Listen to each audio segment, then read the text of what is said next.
is to rethink mentoring to drive and create a gender equal world. And the conversation is part of that. It is part of our efforts that started at the beginning of COVID to bring to you topics by our mentors that will help you in your careers and in your life in all their varied dimensions. So with that, it is my great pleasure to introduce Amanda Gome. Before I go into her CV, which is long, and it's going to give me pleasure reading all of it because she's had such a stellar career. I'd just like to say that we invite you to put questions in the chat throughout the conversations, because we will be referring to them and stopping and starting to discuss issues all the way through.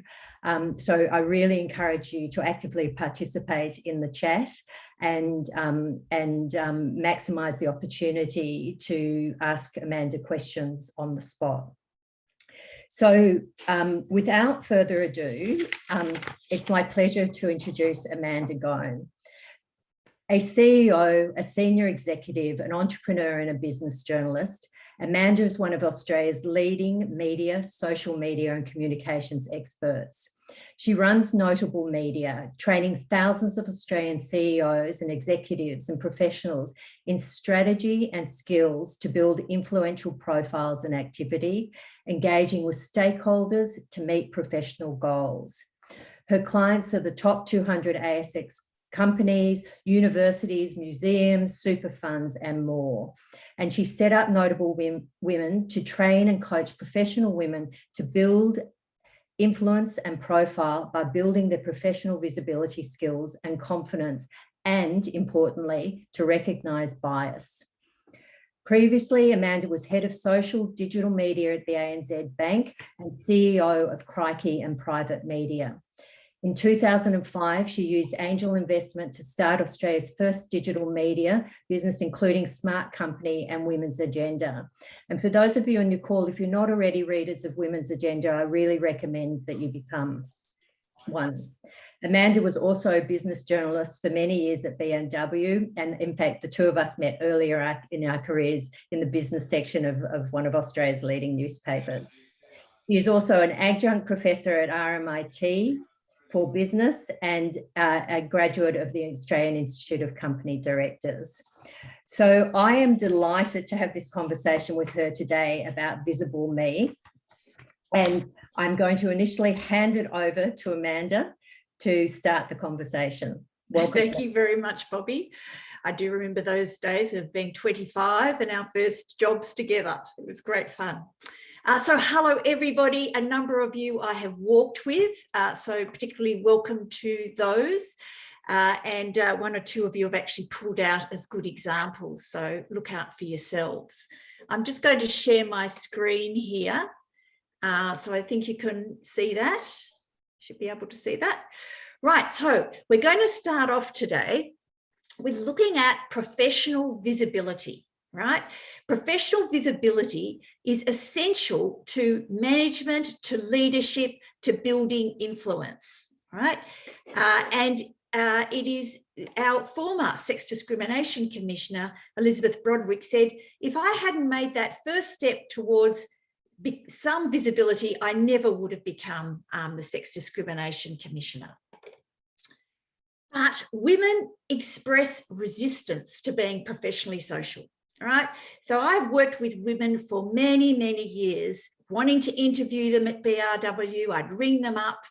And in fact, I was on a Zoom with John Fain just last week, and he was complaining of all of these things, that he'd ring a woman up and she'd say, are you sure you want me?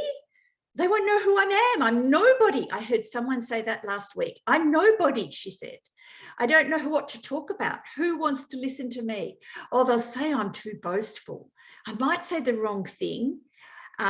No time. I'm too busy doing my job. Right. So please add any resilience there to chat, and we'll pick that up in a minute. But it used to really puzzle me, because I would see that women were confident in so many aspects of their life, but they lacked this professional visibility confidence, right? That's what I came to understand. You can be really confident over here, but when you're asked to do something like that, speak at an industry event, to do an interview for media, suddenly it disappears. And I pondered this for a long time and did a lot of research.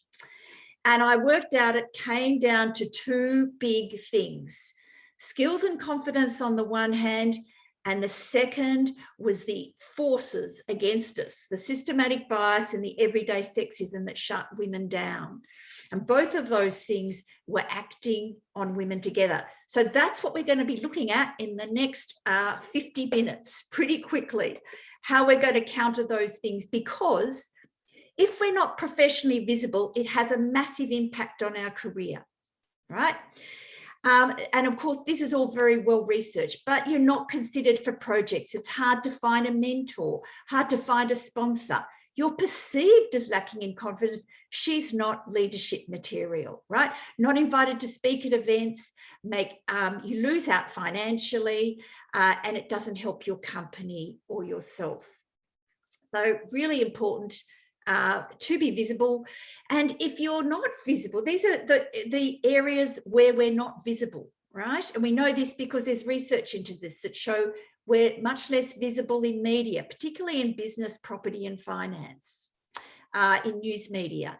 We're less visible in our industry and local media, less visible at industry level, less visible pretty much in a lot of places in professional life. I might just stop there, Bobby, and ask, has anybody picked up on anything, any other reason that they're not happy to be professionally visible? There's lots of comments here, from I'm not smart enough to there's someone better. I don't have the experience. I'm mindful that my opinions, comments may conflict with some customers. It's an interesting That's interesting. One. Yeah. I have been told not to brag and to be humble. Yeah. Being seen as a show off. Yeah. Gosh, okay. I promise you guys at the end of this today, you're going to be thinking very differently about that, because I'm pretty much addressing every single one of those factors. Okay. Yes. Right. Let me tell you why we're changing that mindset. So the first thing is social media came along, right? And I thought this is a game changer for women. This is the game. We can build our own profile now. We can join networks. We can be known as it for our expertise. We can link to male networks, and we can become leaders in our field, and then media will find us, right? Industry will find us. So this is the opportunity. But do you know what happened with professional social media? The men hopped on with all their skills, and the women brought the same lack of issues to professional social media as well. Now, I'm generalizing here. So yes, and I see Susan saying, look what happened to our first Prime Minister. Totally agree, and we're going to have a look at that. But so what we're doing now is we're going to have a look, and I'm not sure if Steph is here. Steph is on. Steph's one of our mentees. I've just borrowed her photo there. But in a digital age particularly, we can now build our visibility across many, many places. So we've got social media, plus all these other places: news, trade, media, industry events, awards, podcasts, external events, internal events, community activities, and our intranet. So we want to start with changing our mindset towards visibility to, I want to be visible, and these are the places I can be visible, right? That's the first step. Second step is we're going to look at it through our future. Where do we want to be in 3 years' time? Because you're going to build into your profile and your activity your future steps, right? What do you want to be in 3 years' time? If 3 years is too long, a year. Do you want to be your boss's job? Do you want a bigger business if you're running your own business? Do you want to be senior manager or the next manager up, a board director, an influencer in your industry? Do you want to build your movement or your not-for-profit? These are all great things to aspire to and have in your mind. So Heather, hello. I hope you're thinking of those things. I know that you are. But these are the things we want to think about. Now we're going to be looking at these professional goals through a communications lens. These are the things that we need to be building, these skills that we need to be building. We need to build our profile, our identity. We need to get active and build our visibility, build our media and comms skills, build our network. We need to build communication resilience, right? And we need to understand and combat everyday sexism. And if you look at those skills, they are skills of leaders. If you ever get hold of a leadership position at your company and have a look at the skills they're asking for, many of these are in those skills, right?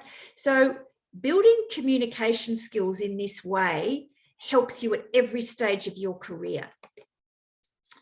So now we're going to look at your strategy. Now this strategy, and we're going to use Bobby as a big guinea pig in a minute.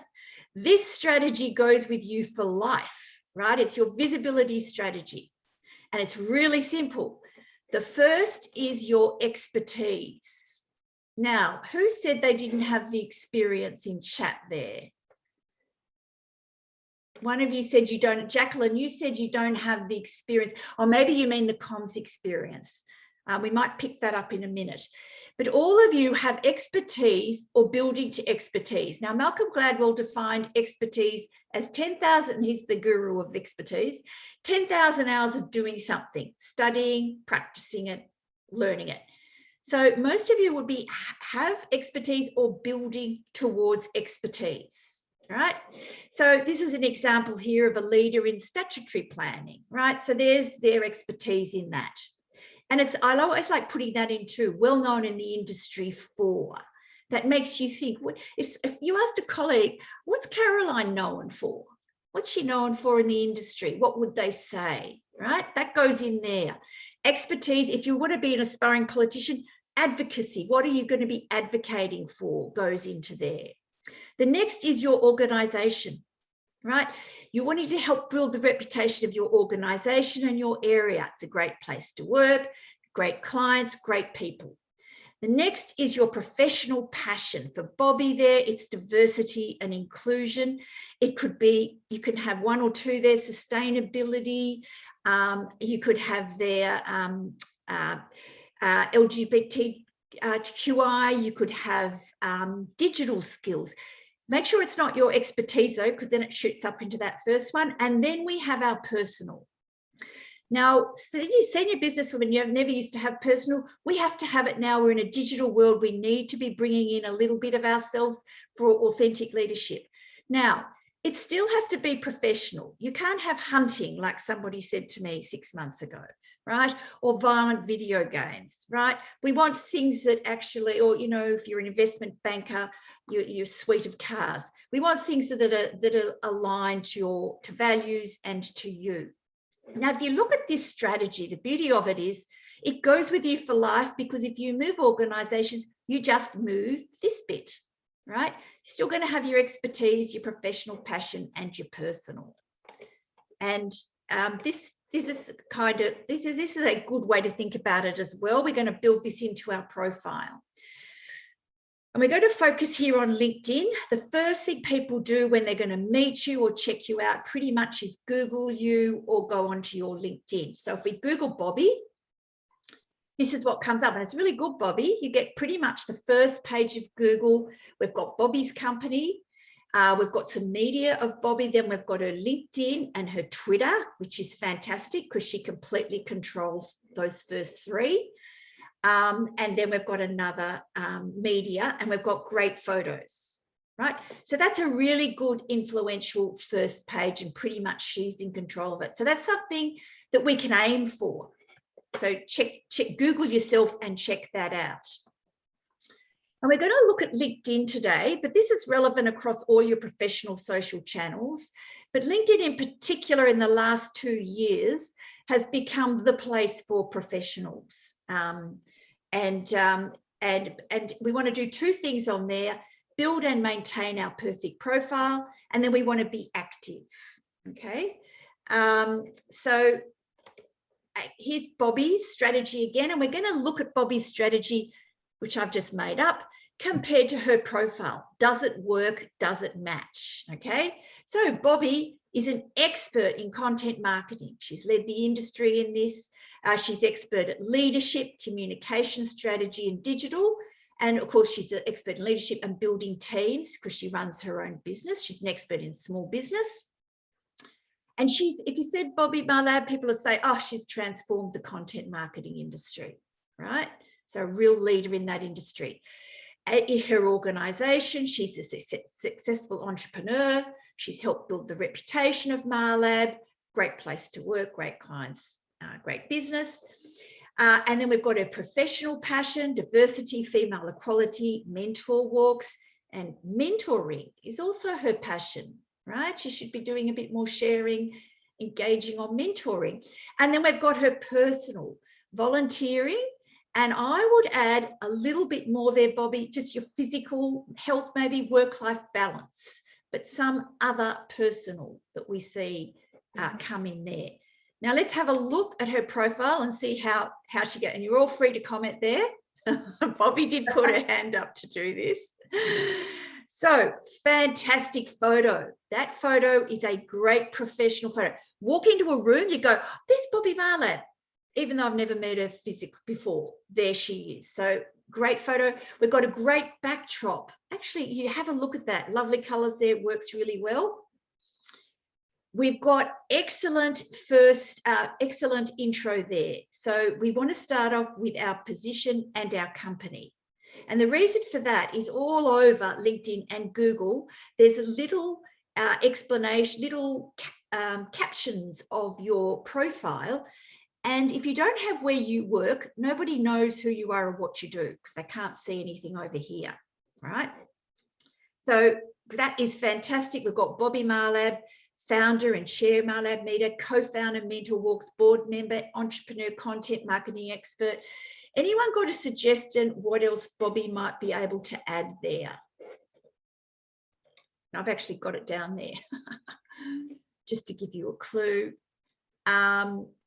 Oh, sorry. Yes, I'll put that on share screen. I'll just put that on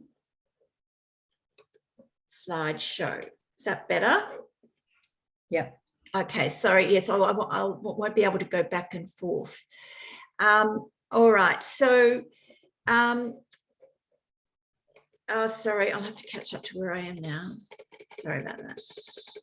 So, Bobby's fantastic there. The only thing I would add there, oh yes, you could have she or her, if you like, pronouns, you could. We could also have Bobby's professional passion, diversity or gender equality up there as well, okay?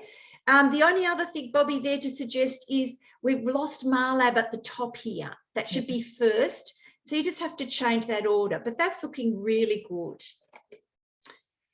Just on professional photos, all of you, and this is just such a fun thing to do, to go off and get some professional photos done. And we really need about 5, right? We need one which is a nice smiling one. We can have a serious one as well for media. We want a big sort of social media close-up one like Bobby's got to use on her social media. A great one of an office setting. That someone would use as a feature in a media story, and then a really good one for an events brochure with a plain background, right? So increasingly now, increasingly now we've got this issue with photographers being out of work. So it's a really great idea if we can have photos when we're asked, we can just send them in. And here's some great examples of Grace Tame there, fantastic photos. So the next thing is our about. And this is, people use this all the time for introductions at events. And so you almost want to write it like that. They'll pull out the key facts of this. And you can see that Bobby's here is excellent, although Bobby, again, I would have something at the bottom, just a little bit personal. But we go through that Bobby is chair and co-founder, and we've got authority in that first paragraph. Now, it's great to lead off with your values, but often you can't tell if you've got authority in your about or your life or not. Sometimes I'll read a senior woman's profile and I'll say, look, you could be 18, right? You're talking a lot about your values, which is great, but we haven't got your authority in there. So here we've got Bobby is known as a pioneer in the content marketing industry that's transformed the way major brands engage with customers and stakeholders, right? And then we've got Bobby talking about her business in a really wonderful way. We've got her professional passion here, and then we've got her industry influence. And so we cover off on all of those things. I don't know if Mim's on, but we've got an example of Mim here. Also, she starts off with a bit of values, but she goes into some authority here as well, and that's a really nice example.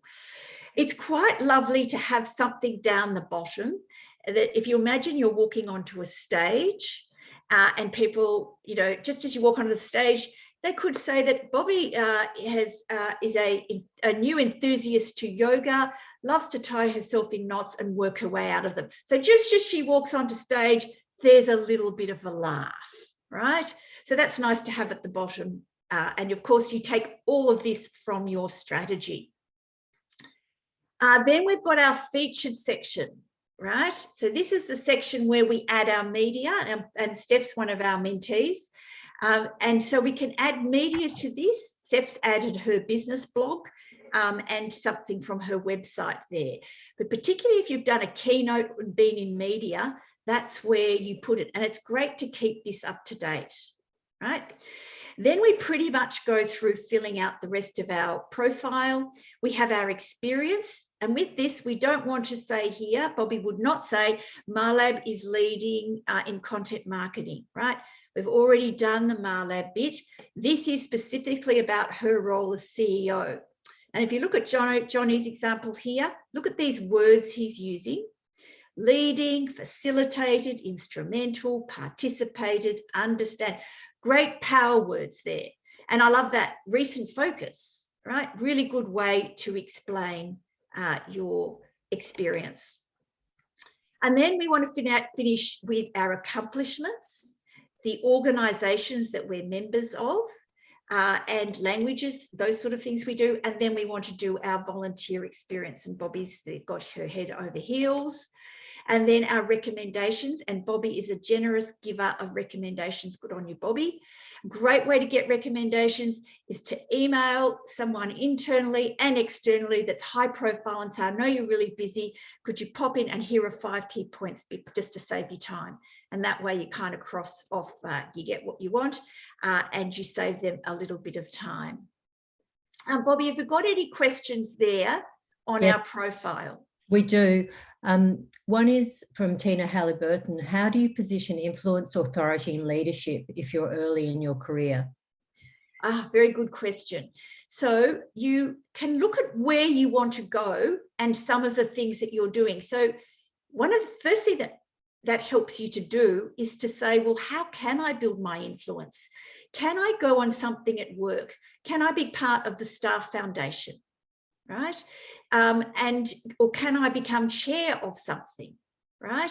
And then you can start to build positions in that way. So it does prompt you to start to think how I can build that influence.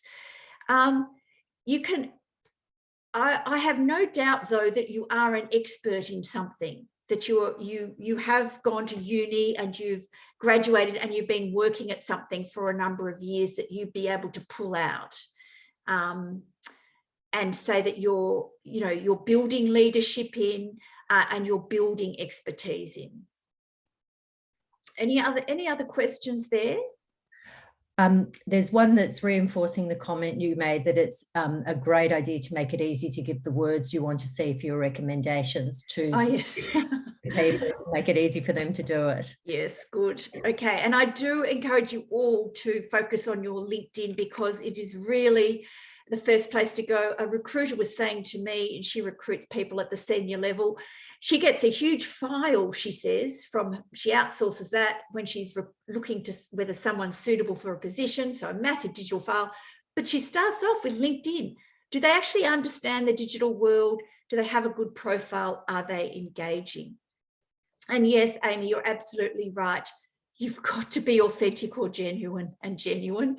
It's almost not worth saying. You cannot do it if you're not, because it's just awkward, horrible. So thank you for that prompt there. Building your network, knowing who to accept, particularly into LinkedIn, who to build up. Again, you go back to your strategy. Are they going to be useful to me? Does it align to the strategy, right? If not, they can go on your other personal networks. But this is professional, and we want to keep it as professional. So the next stage here that we really want to be doing is be visible by listing, sharing, and engaging. So we've got our profile. Now we're actually going to be visible. So we're going to be listening to our network. And don't forget, we've only got people in our network that are going to be helping us build our strategy. So this is an amazing network we're building. We're going to be sharing and liking other people's content, amplifying them out, and we're going to be engaging. And so just to quickly look at those, strategically listening, these are all the things that we can listen for. A lot of people on social media just listen. So by the time you actually engage, you're going to build your profile even more. And we don't want any rabbit holes. Someone said to me once, oh, look, I just, keep getting lost on LinkedIn and I can't really get it. And I said, why are you following to a connection? I said, why are you following Vogue UK? Like, take that onto another network. This is purely business. Go on and do it and get off. So we go on and we actively listen. Then we like, right? Liking is big in professional social, because if we're actually dealing with influencers, when they share that through their network, it can have a really good impact. And here's Bobby liking something from Mentor Walks. And then, of course, engaging is that next step up, right? It's the holy grail. You break news, you set the agenda, you engage on an insight. Now, you're all experts or building expertise. Often you will read something, right? And you have the wow that goes off. That's your insight that you put on top of the article and you engage on. That's the special thing that you're adding. Then you want to join the conversation, answer questions. Any media or events that you go to, they're the ones you particularly want to engage on. Because there's a whole lot of like-minded people there and they're all in engagement mode. So we really want to comment, give our opinions on that event.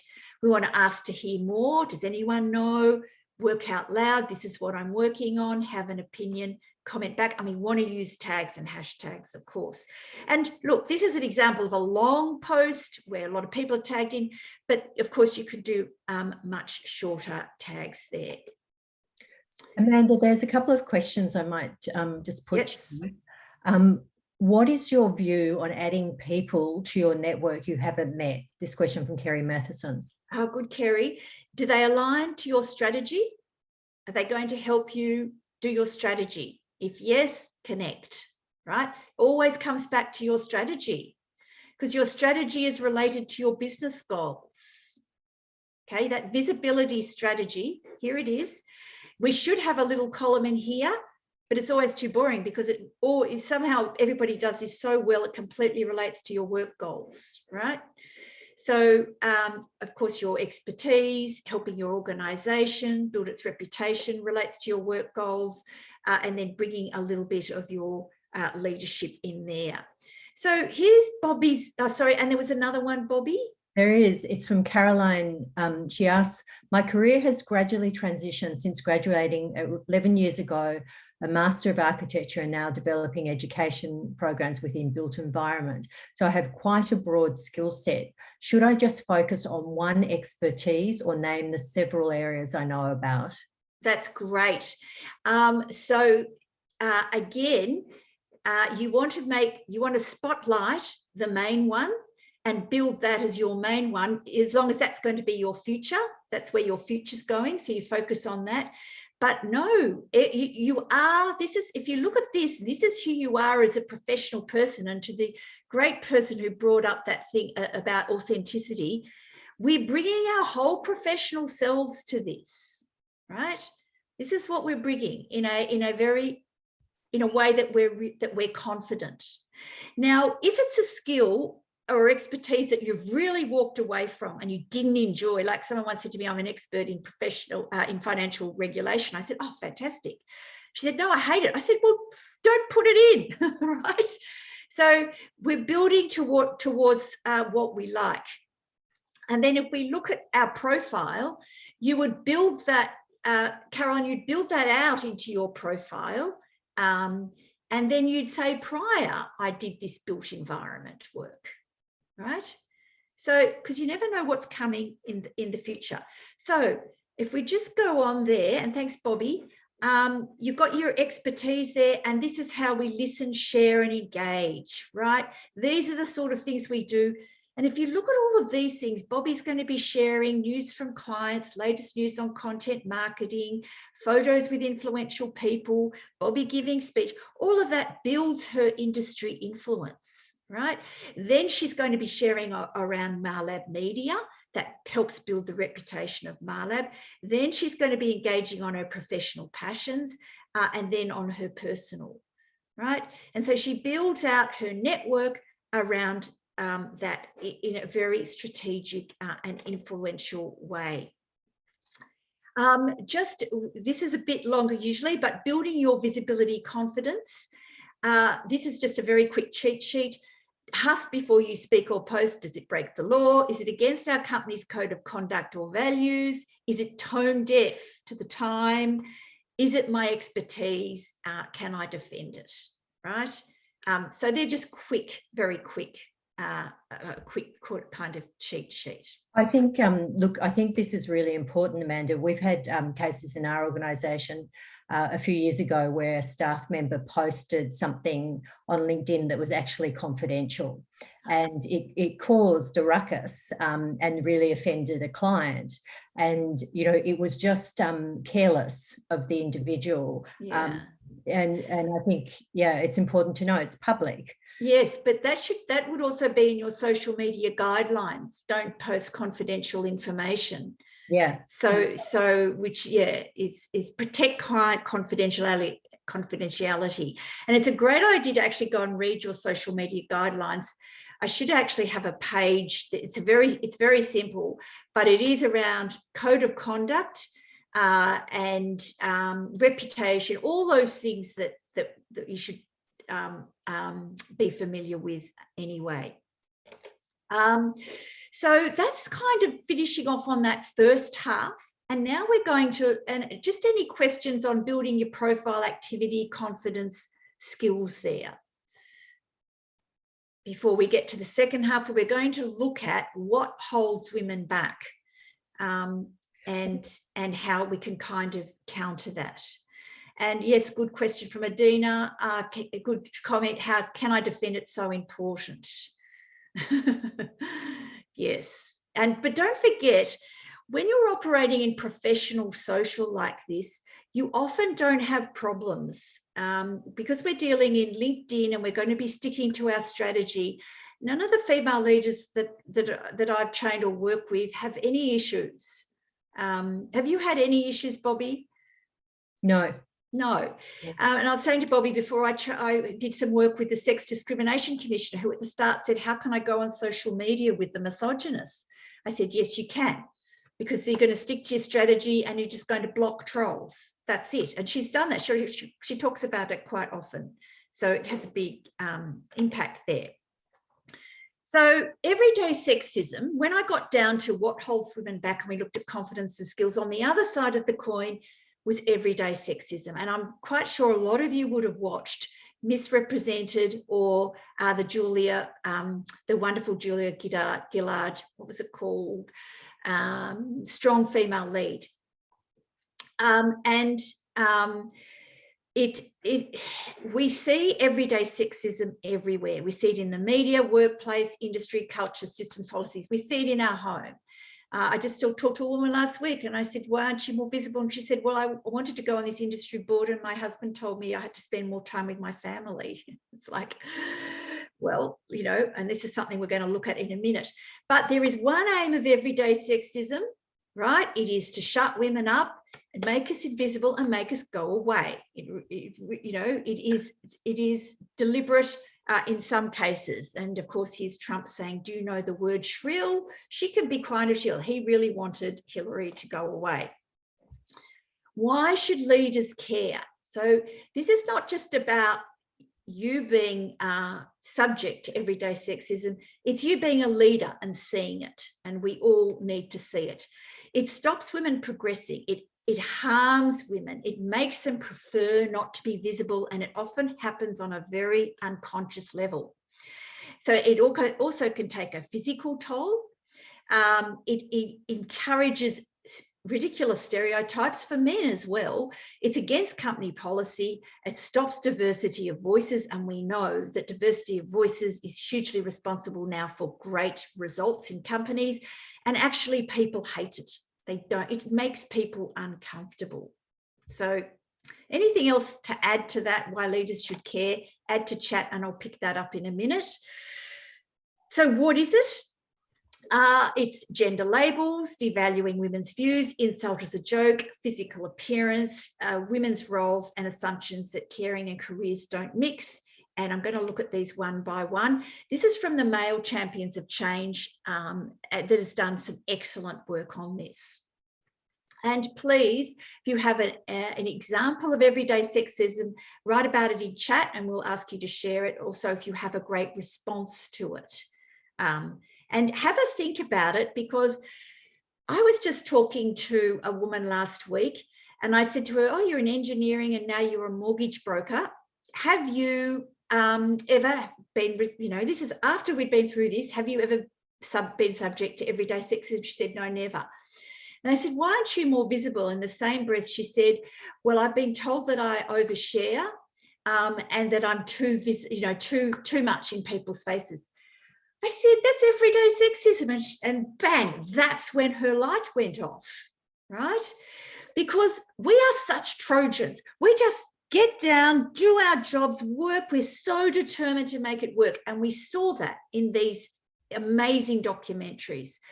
All of these politicians in particular were giving everything. And they would say, and then he said this, right?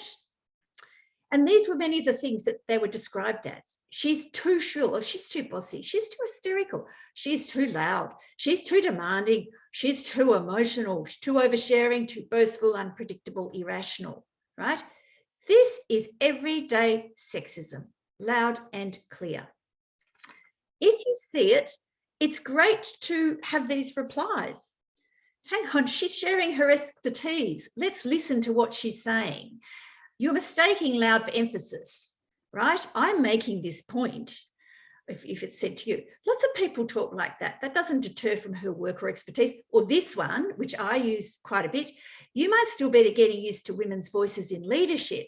So that might be why you're noticing it.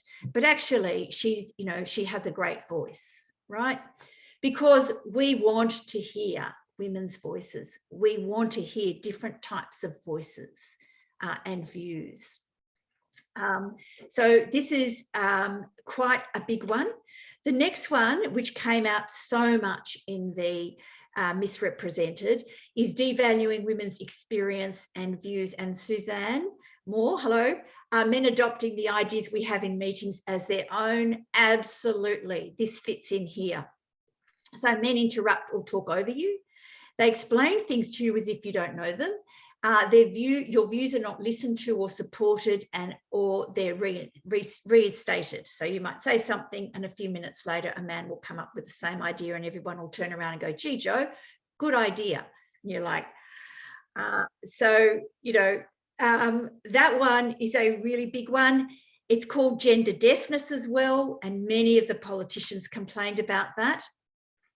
Very easy to deal with that. with a thanks, you've had your turn, or it's my turn to speak, thank you, or yes, I just raised that idea, or Suzanne actually raised that idea a minute ago. It's, you know, have you got something to add to it? So call it out. And Suzanne, if you've got an idea of what you do in that meeting, please call that out. And Bobby, if you want to just pipe in with anything there from others, I can see something from Sarah. Yes, and there's also an interesting comment from Micah, which she feels there's also unconscious racism against women from non-English speaking backgrounds taking a leadership role. Ah, yes. Yes, I think there's issues there as well that definitely come into it. And I hope some of these strategies too are good for that. I know that on many of the mentor walks, these issues have been raised. When, you know, you come with a problem, but when you tease it out, some of these things are at the bottom of these problems. So, sorry. I was going to say, Amanda, there are other comments here from Sarah about her boss regularly commenting on what she was wearing, which we know has come up in Misrepresented and the Julia Gillard documentary. Yes. Oh, gosh, I know. So we're getting to that one in a second. Placing value on women's views. So be fierce about this, right? Equal share of voice at meetings. Make sure all women are heard, right? Make sure that, you know, ask where are the women. If there's a panel where there's not representative of women, where are they? Say to the organisation, could you please make sure you put women on here? Call that out. The next one is insult as a joke. The blonde jokes is a great example of that. But again, recognising it and calling it out and saying, what did you mean by that comment? Or I just simply say, what? Like, and often then the person that said it will actually think, oh, what did I just say, right? And we don't want to validate it by laughing or staying silent. And if we do miss the moment, you can address it and say, look, that's, you know, what you said, it's really an example of everyday sexism using an insult as a joke. Let's make sure that she's supported for her expertise. The next one is preoccupation with physical appearance, and it gets worse as women go up the ladder, unfortunately. And it's comments about body shape, size, physical appearance. I come from a house of men, and we just have a rule there. We never comment. We're watching TV, we just do not comment on what women are wearing. You just train yourself. Again, with men, we don't say it. We're focusing on what they're saying. And it's quite good to say, hang on, let's focus on her expertise, not how she looks, thanks, right? So something very, and just be very serious about that. And yes, someone's mentioned Kamala there, and Obama actually had to apologise to Kamala for best looking attorney general comment. It raised this huge discussion in the States, or around the world really, about everyday sexism. And then we've got assumptions about women's roles. She'll do it because she's a woman. She'll wrap the sandwiches. She'll take the minutes. She'll do that stuff. She'll get the morning tea. I can see Tina's, you know, going like that. Or we won't ask her because she's pregnant and she won't be able to travel. You know, assumptions about that. And of course, we want to reframe that. Hang on, let's give everyone a turn. Why don't we outsource that? It's time it's time to outsource it. Why don't we alternate that role? Let's do a roster. Oh, it doesn't matter. We should ask her about the role and not assume her answer. So again, we want to call that out. And the last one there is assumptions that caring and careers don't mix. And Bobby, I don't know about you, but I'm a bit excited that after COVID and the fact that we've been doing some work from home for men and women, maybe there's just going to be less split between these are women's roles and men's, and this is careers and not. I think there is. I've got a fantastic example of that. Someone who I know well, who's senior in a tech company, she has always hidden in her calendar when she's picking her kids up from school or whatever. And during COVID, her male counterparts have been putting proudly in their diary, taking time to do home learning with my kids. So she now is proudly saying, even putting in there when she's having a sleep, because she works in a global role and is starting at 6 in the morning and finishing often at 2 in the morning. So it's absolutely valid for her and needed to have a sleep. So I think it's been liberating on lots of I hope so, because this was a, yes, Megan, the big positive from COVID, awareness. Oh, gosh. I hope so. But if you ever hear it aimed at men or women, jump in, you know, and those sort of comments, shouldn't you be home with your kids? You've got 3 kids, you can't do the hours, or, you know, when this male said, when I said I was leaving to pick up the kids, I was asked why my wife couldn't do it. Just say, you're being sexist. You know, we can all do these mix-in roles, and hopefully we're going to be shifting this. It's very hard, yes, and yes, great comment from Emma Isaacs, leave loudly when you pick up the kids. I always have done that, always. Now, it's very hard to shift everyday sexism. It's hard to talk about. It's often excused as culture or generation differences, or this is our culture. I've trained people in Fiji and Papua New Guinea. I train some men in this. And after we do a bit of work on this, I've had them turn around and say, you know what? These aren't actually our values. Our values are equality and inclusion.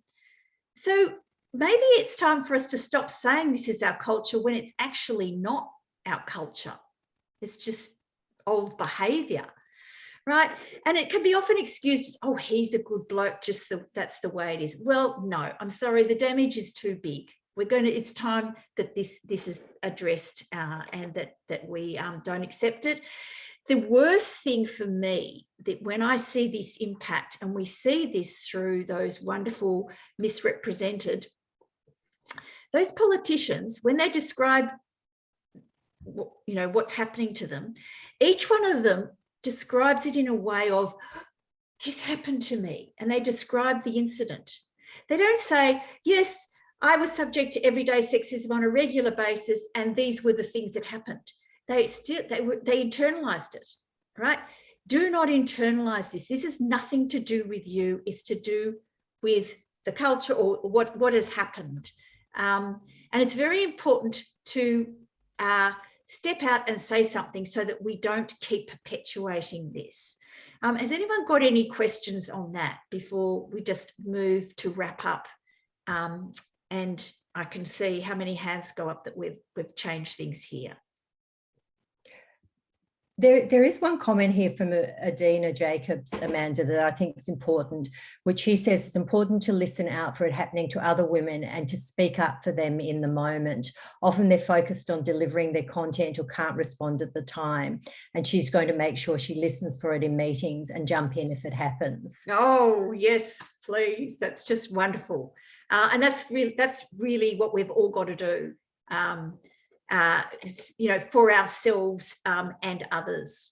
And Amanda, another gnarly one here, which is often there are successful women who use the same tactics as yes, and not just older women, younger women too, because I hear it. I'll often might assume it was come from a man when you know, he said this was said to me, and they'll say no, it was actually a woman.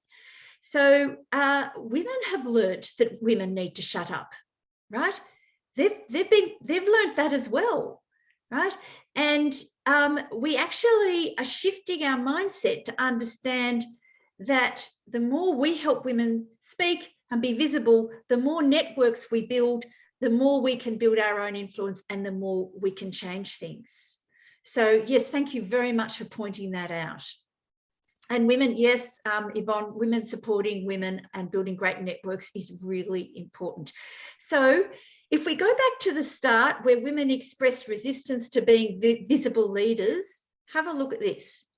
They won't know who I am, I'm nobody. Well, no, we've done this, you build a great profile, right? I don't know what to talk about. Yes, you do, you have your strategy and your activity now. Who wants to listen to me anyway? Everybody, right? And I know this because when I built media sites, Stories from women, I mandated 50-50 everything. It was very difficult, 50% female journalists, 50% people we interviewed, 50% female photos. It was such hard work, I can't tell you. But the benefits for us as a media organisation was increased readership, because the women's stories and opinions from women were the best read, or often the best read. Saying I'm an expert is boasting. It's not. It's giving and sharing. We're now in a giving, sharing world. We have moved away from that thing, besides it's everyday sexism. I might say the wrong thing. Of course you won't. You're professional and you've got your strategy now and you're experts. And it's hard to overcome regular exclusion. No, it's not now, because you're not going to internalize it. It's everyday sexism. It's not you. This last one, no time I'm too busy, head down doing your job, my job. This is your job, and to be professionally visible. And this is where you're going to find your time. We know we do more of everything. Women are assigned more work in the office. We do more work at work. We do more housework in the office, and we do more work at home. And for that, we're paid less, right?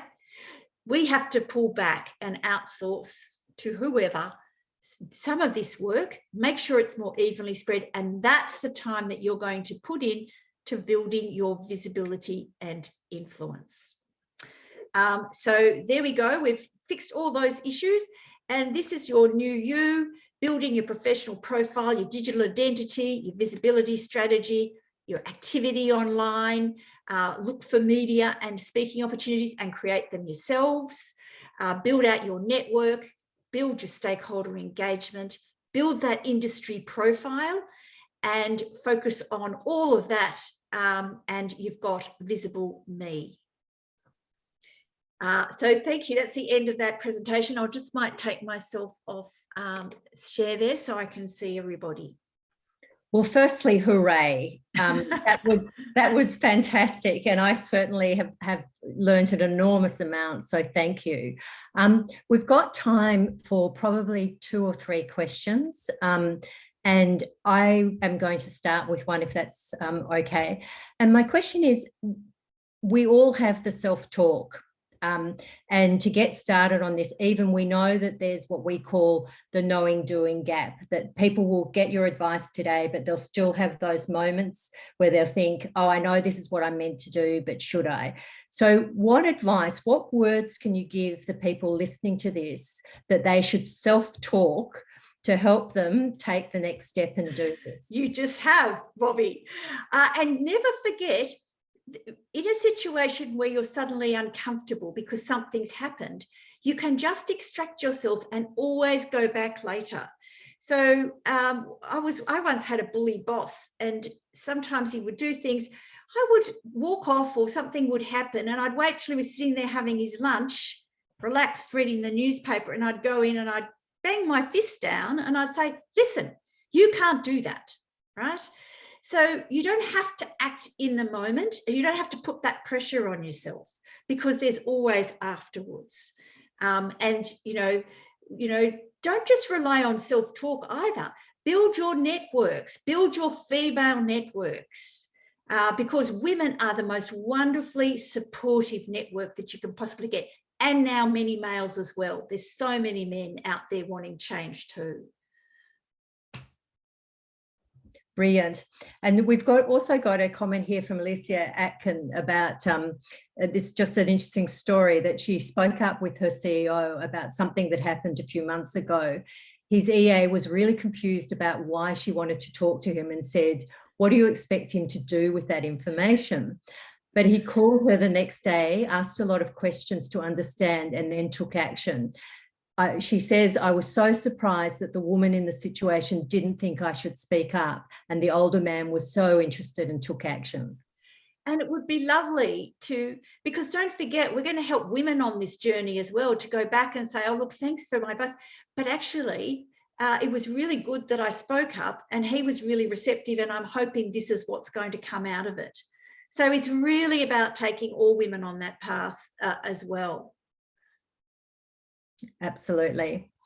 And I'm just scrolling through the questions here. You've got a lot of people saying this has been a very, very useful session. I totally agree. It's been marvelous. So Amanda, we're at the end of our time.